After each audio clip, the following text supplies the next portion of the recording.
Telephone আসার কথা। কবি পূর্ণেন্দু পুত্রী।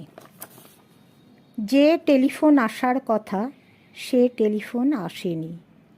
প্রতীক্ষাতে প্রতীক্ষাতে সূর্য ডোবে রক্তপাতে সব নিবিয়ে একলা আকাশ নিজের শূন্য বিছানাতে।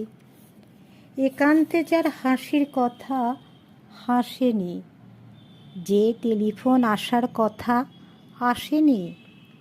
অপেক্ষমান বুকের ভিতর কাঁসর ঘণ্টা শাঁখের উলু, 100 বনের বাতাস এসে একটা গাছে হুলুস্থুলু। আজ বুঝি তার ইচ্ছে আছে ডাকবে আলিঙ্গনের কাছে, দিঘির পাড়ে হারিয়ে যেতে সাঁতার জলের মত্ত নাচে। এখনো কি ডাকার সাজে সাজেনি? যে টেলিফোন বাজার কথা বাজেনি। তৃষ্ণা যেন জলের ফোঁটা, বাড়তে বাড়তে বৃষ্টি বাদল।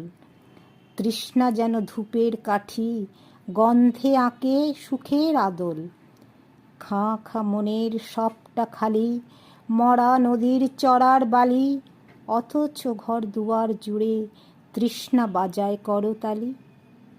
প্রতীক্ষা তাই প্রহরবিহীন, আজীবন ও সর্বজনীন। সরোবর তো সবার বুকেই, পদ্ম কেবল পর্দানুসীন। স্বপ্নকে দেয় সর্বশরীর, সমক্ষে সে ভাসে না। যে টেলিফোন আসার কথা সচরাচর আসে না।